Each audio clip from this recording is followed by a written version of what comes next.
chers amis internautes de Royal TV Bénin, salut et bienvenue sur votre émission préférée, la Tribune des Jeunes.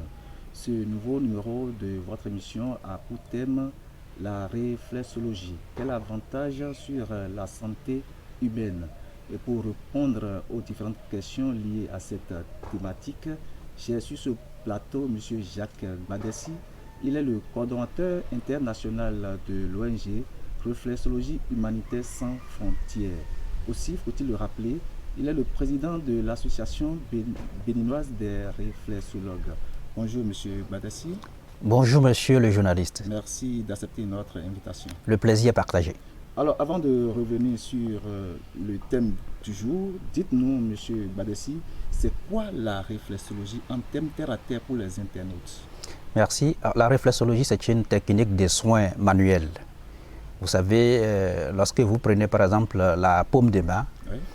La réflexologie, le principe dit qu'au niveau de la plante de main, on peut retrouver une carte miniaturisée de tout le corps.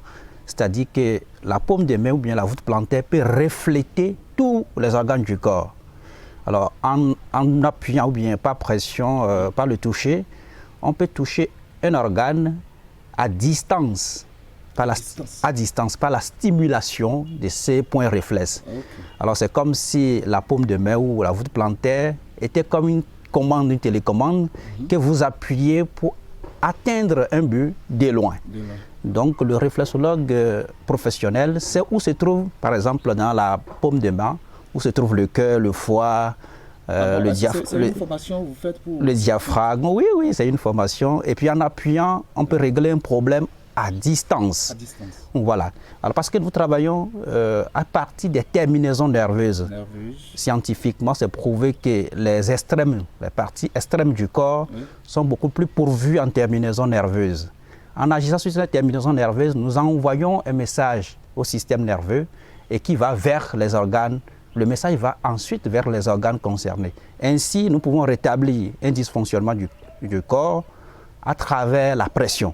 Bon, si vous avez par exemple une douleur à l'épaule, le réflexologue sait où se trouve l'épaule au niveau dans la paume de main ou bien dans la voûte plantaire. Ça veut dire que déjà dans la paume de main, on peut régler un problème cardiaque aussi. Oui, la réflexologie englobe beaucoup de choses et puis par ces toucher seulement, on peut régler beaucoup de choses. En termes simples, c'est ainsi qu'on peut expliquer la réflexologie. La réflexologie, quel avantage sur la santé humaine? C'est le thème de jeu. Quels sont les avantages de la réflexologie?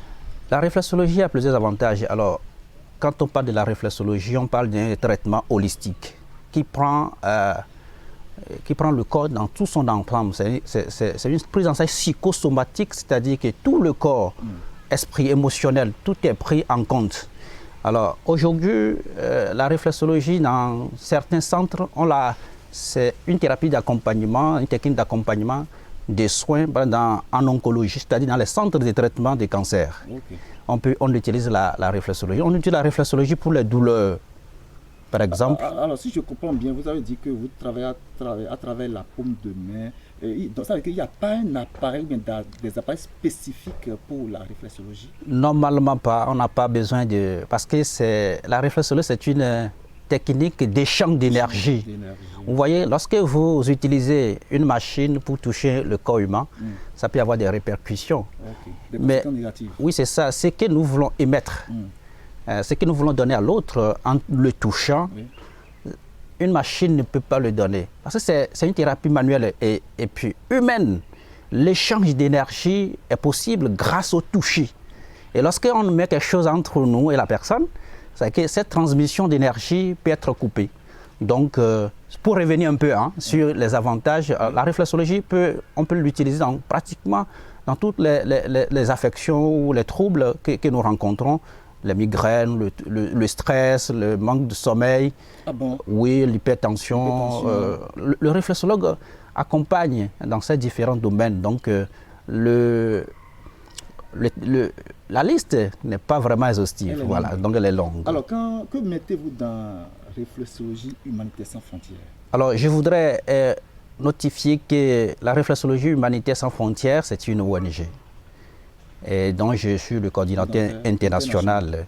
Alors, Réflexologie Humanitaire Sans Frontières, en 2015, pour faire un peu l'histoire, j'étais responsable service réflexologie dans une clinique de la médecine conventionnelle. C'est d'ailleurs cette clinique qui, pour la première fois, a accepté d'avoir un département de réflexologie dans cette clinique. Voilà. Donc j'ai l'honneur de diriger ces services de réflexologie. Mais ce que nous avons constaté, c'est que beaucoup de personnes venaient et qui n'avaient pas de moyens financiers pour s'offrir des séances de réflexologie. Alors c'est ce qui nous a amené en 2018 à mettre en place cette ONG qui prend en charge des personnes qui ont besoin de la réflexologie, mais qui n'ont pas les moyens financiers pour se l'offrir. Et c'est ainsi que nous les aidons, nous les identifions d'abord parce que, vous savez, quand c'est gratuit, tout le monde peut devenir pauvre ou défavorable, défavorisé plutôt. Donc, nous travaillons d'abord pour identifier ces personnes, nous travaillons souvent avec les autorités locales pour identifier ceux qui sont vraiment les démunis, mais qui sont malades, qui ont besoin de la réflexologie, mais qui n'ont pas les moyens. Et depuis 2018, plusieurs actions ont été menées, par exemple à Cotonou, où nous avons lancé les activités de réflexologie humanitaire sans frontières à Zongo, où nous avons reçu plusieurs personnes qui sont venues bénéficier des soins réflexologiques, mais gratuitement. Nous avons fait des actions à Porto Novo, à Djara et dans d'autres villes du Bénin, pour permettre ainsi à des personnes qui ne sont pas en mesure de s'offrir les séances de réflexologie de l'avoir. En plus, en réflexologie humanitaire, nous formons aussi les gens. Par exemple, dans les milieux scolaires, nous aidons par exemple les enfants lorsqu'ils ont un petit problème de santé, la migraine, ou quel point réflexe toucher, juste pour régler ces problèmes-là. Donc, le corps enseignant, dans les universités, nous travaillons toujours pour former les gens sur les notions basiques de la réflexologie. La réflexologie humanitaire aussi, c'est l'hygiène aussi en milieu scolaire. Et voilà, et nous donnons des kits, des dispositifs de lavage des mains, tout ça, pour permettre aux enfants de rester dans un milieu sain. C'est beaucoup de choses. Vous faites des œuvres sociales à travers la réflexologie? Oui, nous faisons des œuvres sociales. Vous savez, quand vous êtes en contact avec des gens qui ont des problèmes de santé, il n'est pas rare de voir quand même qu'en dehors de ces problèmes de santé qu'ils ont, ils ont d'autres besoins. Et c'est d'où nous sommes parvenus quand même à nous dire, mais si on peut les aider pour rétablir, pour les aider dans leurs problèmes de santé, bon, peut-être qu'on peut leur apporter quelque chose de plus. C'est ainsi que nous commençons par donner, par exemple, des habits, des kits scolaires à des enfants aussi qui sont démunis, des pauvres, des orphelins, pour les accompagner. Vous meniez des actions sociales avant l'avènement de la Covid-19, parce que vous avez parlé tout à l'heure du système de lavage de mains, ou bien c'est après cette pandémie que vous avez commencé par mener des actions? Parce que tout à l'heure, vous avez parlé des habits, de kits scolaires. Les dispositifs de lavage de mains, tout ça, oui. Nous le faisons depuis longtemps avant l'avènement de Covid-19. D'ailleurs, nous avons quand même lancé l'alerte. Je me rappelle que nous avons des partenaires en France qui fournissaient ces kits-là, qui me disaient la dernière fois, Jacques, c'est l'ironie du sort maintenant. En France aussi, nous on a besoin de ces dispositifs de lavage de mains, puisque nous avons commencé depuis longtemps avant l'avènement du Covid-19. Alors, dites-nous, M. Badessi, outre les avantages de la réflexologie que vous venez d'énumérer, est-ce que la réflexologie a d'autres objectifs précis? Oui, la réflexologie, comme je le dis, c'est aussi, ça prend la dimension de relaxation. Vous voyez, aujourd'hui, beaucoup de personnes sont stressées compte tenu des difficultés, le mode de vie que nous menons, ça fait que beaucoup de personnes sont stressées. Donc, on n'a pas besoin d'abord d'avoir un problème de santé précis pour aller voir un réflexologue. Un réflexologue est dans une relation d'aide. Il est toujours là pour vous aider. N'attendez pas forcément à avoir un problème de santé particulier avant d'aller consulter ou avant d'aller voir un réflexologue. Le réflexologue aide parce que, comme je l'ai dit tantôt, la réflexologie, c'est un traitement global, holistique. Donc, à tout moment, vous pouvez aller voir un réflexologue qui vous aide à booster les capacités d'auto-guérison du corps. Tout à l'heure, vous parliez de cliniques. Je voudrais vous demander si vous avez des partenariats avec des cliniques ou des centres de santé publics. Oui, aujourd'hui, ça devient réel parce que ces partenariats, comme je le disais tantôt, en 2015 déjà, la réflexologie est entrée dans un milieu formel de la médecine. Vous savez, la réflexologie fait partie de la médecine naturelle. Le mariage entre les médecines complémentaires et puis modernes, ce mariage n'a pas encore véritablement eu lieu. Donc nous travaillons encore pour ça. Mais il y a des médecins que je remercie ici qui nous ont beaucoup soutenus parce qu'ils ont compris que aucune thérapie n'est sans limite. Alors pour pousser un peu les limites que les pathologies nous imposent, il va falloir peut-être associer plusieurs thérapies.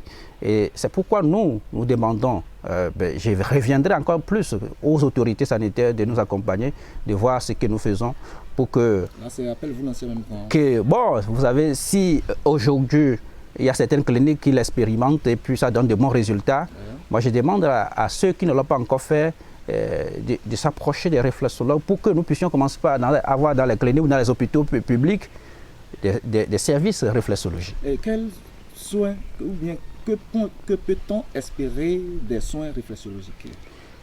Alors, les soins que nous donnons en réflexologie, comme je l'ai martelé tout à l'heure, ça permet de prévenir. De prévenir. Vous voyez par exemple, nous savons la pandémie aujourd'hui, c'est le coronavirus. Oui. Mais vous savez, lorsque vous avez un système immunitaire qui est bien renforcé, vous gérez mieux ces problèmes-là.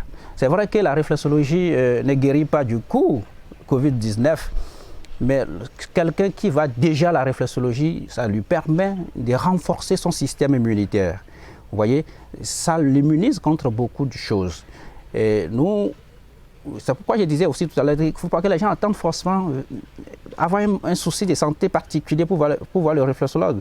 Aujourd'hui, c'est que le stress, c'est la cause comme souci de santé, c'est énorme. C'est énorme, vraiment. Alors, si déjà la réflexologie peut aider en prévention, pourquoi ne pas y aller? Donc, c'est un traitement global et puis nous voulons aider les gens à se sentir bien, à avoir un bien-être intégral.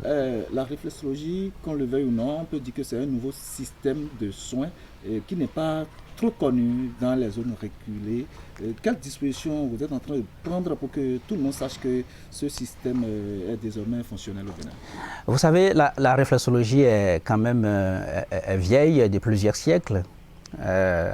Ça fait près, les premières traces, selon l'histoire, ont été retrouvées en 2330 avant Jésus. Vous savez que les gens connaissaient ça? Oui, et précisément. C'est vrai qu'il y a plusieurs nations, plusieurs pays qui revendiquent la paternité de la réflexologie, mais les traces que nous avons reçues remontent à l'Égypte ancienne. Mais le constat aujourd'hui, c'est que de 2330 avant Jésus jusqu'à notre ère, quand on fait le bilan en Afrique, on voit qu'il n'y a pas une pérennisation de cette pratique, de cette technique de soins. Donc il va falloir vraiment que nous continuions, nous fassions le travail pour que les gens puissent connaître ce que c'est que la réflexologie. Et c'est même le but de la réflexologie humanitaire. Nous, on ne veut pas, parce que ceux qui font la réflexologie purement pour de l'argent, vous voyez, ils sont obligés de s'installer dans des zones où les gens connaissent déjà la thérapie. Mais au niveau de la réflexologie humanitaire, nous allons vers les gens dans les zones reculées pour les faire connaître la réflexologie, c'est bien fait. Vous voyez, donc nous on n'a pas de limites. D'ailleurs, vous voyez, c'est sans frontières. Donc nous privilégions même d'ailleurs les zones qui sont reculées. Nos limites. nous sommes sans limite. Pas que les soins réflexologiques auront des effets négatifs sur la santé? Vous savez, tout a un effet.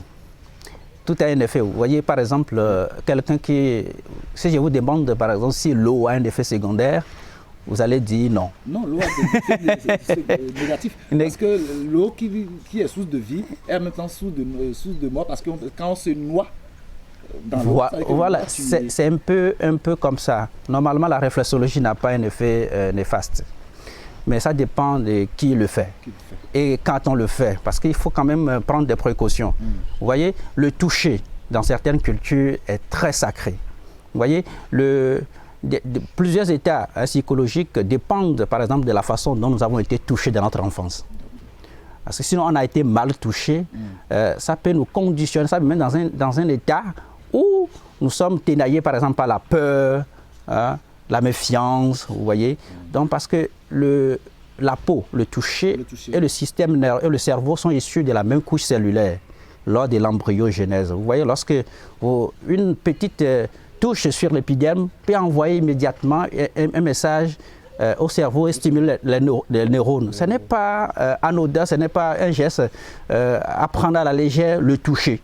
Donc, celui qui travaille comme réflexologue doit savoir connaître un peu le corps, comment il fonctionne, l'anatomie, la physio, la pathologie. Mais ça permet de pouvoir faire un travail qui répond vraiment aux exigences pour ne pas faire du mal. Sinon, comme je le disais, tout a un effet. Si on l'utilise mal, la réflexologie peut être néfaste. Mais pour un professionnel qui s'y connaît bien, oui, ça fait vraiment beaucoup de bien. Tout à l'heure, vous disiez que la réflexologie est dans le monde entier, en Afrique, en Asie, en Amérique, un peu partout. Comment gérez-vous les relations internationales avec vos collègues internationaux? Alors d'abord, pour parler de l'Afrique, vous voyez, aujourd'hui, la réflexologie est dans plusieurs pays africains. Et nous sommes en train de mettre en place le réseau africain des réflexologues pour permettre ainsi d'identifier, de rassembler les réflexologues d'Afrique pour travailler et tenir compte des réalités de l'Afrique qui fait le travail. Vous voyez, il y a beaucoup de personnes qui vont par exemple en Europe pour se faire former en réflexologie. Mais vous savez, les réalités, le contexte africain est différent de l'Europe. La morphologie, hein, par exemple, d'un Africain, c'est différent de la morphologie d'un homme européen, vous voyez. Donc, les réflexologues africains sont en train de travailler pour se mettre dans un creuset, ce qui permet de faire le travail, mais en tenant compte des réalités de chez nous. Alors, ce creuset se met progressivement en place et vous aurez encore beaucoup d'informations d'ici là sur ce rassemblement africain des réflexologues. Mais s'il faut à l'international, aujourd'hui, il y a beaucoup d'échanges entre les réflexologues, il y a beaucoup de sommets, de rencontres qui sont organisées dans le monde entier. Vous participez à ces rencontres? Oui, je participe à ces rencontres. Ça permet d'échanger avec les confrères, les conseillers réflexologues d'autres pays. Mais quand je prends par exemple la réflexologie humanitaire sans frontières, aujourd'hui, nous avons des représentants un peu partout. Si on prend l'Afrique, déjà le Togo, le Sénégal, le Burkina Faso, il y a le Congo, RDC, Congo-Brazzaville. Vous voyez, nous avons par exemple en Italie aussi la France, l'Uruguay, le Mexique, l'Argentine par exemple, qui est représentée aussi par la réflexologie humanitaire sans frontières. Donc, toutes ces personnes, ces volontaires viennent souvent au Bénin et dans d'autres pays d'Afrique et on fait des échanges de pratiques. Ils viennent pour se porter volontaires pour aider les gens, mais en même temps, ils se donnent, on échange des pratiques entre nous, parce que, comme je le disais tantôt, les réalités ne sont pas les mêmes, mais ça donne lieu à des échanges très fructueux et encourageants. Donc voilà un peu comment ça se passe pour le moment en ce qui concerne les relations internationales entre les réflexologues d'Afrique et puis d'ailleurs. Merci, Monsieur le Président. La dernière fois, vous avez fait une assemblée générale créant ainsi l'association béninoise des réflexologues et dont vous avez l'insigne honneur de présider. Parlez-nous de cette association et pourquoi la naissance d'une telle association. Alors, je voudrais rappeler que l'association béninoise des réflexologues est mise sur les fonds baptismaux le 1er septembre 2018. 2018. Alors, la rencontre du 25 juillet, c'était une rencontre nationale.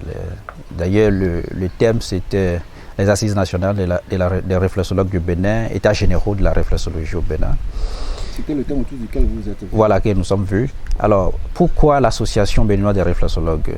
Vous savez, la réflexologie, bien qu'elle existe depuis très longtemps, sa pratique n'est pas forcément bien régularisée dans nos pays et les gens, chacun essaye d'exercer dans son milieu. Vous savez, une corporation ne peut pas évoluer si nous ne nous mettons pas dans un creuset. Alors, l'objectif de l'association, de sa création, c'est d'identifier, de réunir, d'informer, de former les réflexologues du Bénin. Et voilà, donc c'est à cause de ça nous avons mis en place cette association. Et l'assise de la dernière fois nous a permis de passer un peu au scanner ce qui s'est fait au Bénin en ce qui concerne la réflexologie. Les réflexologues béninois sont contents de pouvoir assister à cette assise et ça les a permis de parler de leurs difficultés et nous avons essayé pendant les travaux en commission de répondre à plusieurs questions. Et aujourd'hui, nous avançons vraiment réellement en ce qui concerne la pratique de la réflexologie. Merci, Monsieur le Président. Il n'y a pas d'activité sans anicroche. Avez-vous rencontré des difficultés? Si oui, comment pensez-vous les surmonter? Alors, dans la pratique de la réflexologie en général, je voudrais d'abord commencer par remercier les autorités sanitaires qui ne nous ont pas encore créé des problèmes en ce qui concerne la pratique, mais nous avons des difficultés. Vous savez, surtout en cette période de Covid-19, ce que nous faisons, c'est un travail, c'est de toucher. Oui. Mais lorsqu'on dit aux gens qu'il faut observer une distance d'1 mètre, vous voyez, dans ces contextes, travailler pour les gens, il y avait une psychose qui s'est emparée de tout le monde. Les gens disaient, mais est-ce qu'il faut faire la réflexologie? Alors, beaucoup de centres ont été fermés en ces moments. Mais avec le temps, les gens ont compris quand même que la réflexologie peut participer à aider les gens. Parce que de toute façon, il y a le stress qui demeure toujours lorsque nous sommes dans cette période-là. Donc, nous avons eu un peu de difficultés avec ça, mais progressivement, les choses se mettent déjà en place. Merci, Monsieur le Président. Nous sommes pratiquement à la fin de cette émission, mais avant, nous allons entrer dans l'instant galerie. Monsieur le Président, quel est votre loisir préféré? Alors, est-ce que c'est possible que j'aurai un mot de fin quand même? C'est ça. Vous aurez. Ok. Vous devez avoir un mot de fin. Ok, ben bon, c'est que j'aime mon sport préféré, c'est ça, hein? Oui, c'est votre sport préféré. Mais moi, j'aime bien danser. Je danse beaucoup, par exemple sur la salsa. Le matin, quand je me réveille, je danse beaucoup, je transpire. Ça me fait énormément de bien. Et puis, bon, j'aime bien lire. Oui, la lecture me fait vraiment plaisir. Voilà. Salsa? Oui, j'aime bien danser. J'aime danser la salsa. Africando. Oui, Afrique. Voilà, voilà. Et puis j'aime bien écouter la musique des chenois du Bénin ou de l'Afrique, parce que j'aime bien quand, en dehors du rythme, je veux bien comprendre le message qui est véhiculé par ces musiques. Alors moi j'aime bien la pâte maïs accompagnée de sauce légumes, de sauce graines. Oui, parce que bon, si je vous dis d'où je viens, ça peut vous donner beaucoup d'idées, mais je ne le dirai pas. Mais c'est des repas que j'aime beaucoup. Monsieur le Président de l'Association béninoise des réflexologues et en même temps coordonnateur international de réflexologie humanitaire sans frontières. Quel est votre mot de fin?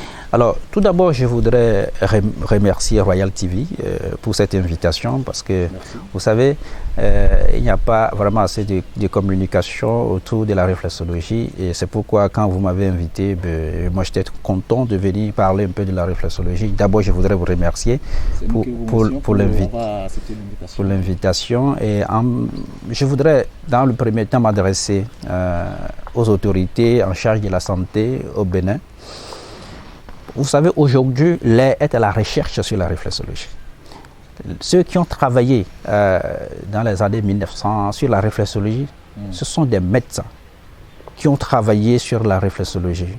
Aujourd'hui, lorsqu'un médecin conduit une étude clinique sur la réflexologie, les résultats sont beaucoup plus crédibles. Que ce soit un groupe de réflexologues qui s'associe pour faire une recherche. Moi, je voudrais qu'à la sortie de cette émission, qu'on puisse avoir des médecins qui montrent leur intérêt pour la réflexologie, qui viennent pour que nous puissions les accompagner dans les traitements avec la réflexologie en complément au traitement de la médecine conventionnelle pour qu'on puisse voir quel impact, quel effet la réflexologie a sur les patients qu'ils ont. Ça serait vraiment une grande avancée. Moi, je les demande de s'approcher de nous. Et nous, on est prêts à travailler avec eux pour essayer de soulager les gens, pour accompagner les gens. Alors, à l'endroit des populations, je voudrais les rassurer qu'au niveau de l'association béninoise des réflexologues, nous faisons un travail de fond pour que les réflexologues soient à jour pour pouvoir les servir. Vous savez, comme je le disais, ce n'est pas anodin ce que nous faisons. Il faut vraiment maîtriser le corps, son fonctionnement. Donc, il y a des formations que nous avons prévues pour aider à renforcer les capacités des réflexologues. Merci. Voilà. Merci, Monsieur le Président, Madame, Messieurs, chers amis internautes de Royal TV Bénin. Nous sommes à la fin de cette émission. La réflexologie et ses avantages, c'est ça. Notre invité à penser. C'est un nouveau système de soins à travers des terminaisons nerveuses qui a assez d'avantages. Donc, nous vous remercions d'avoir suivi cette émission.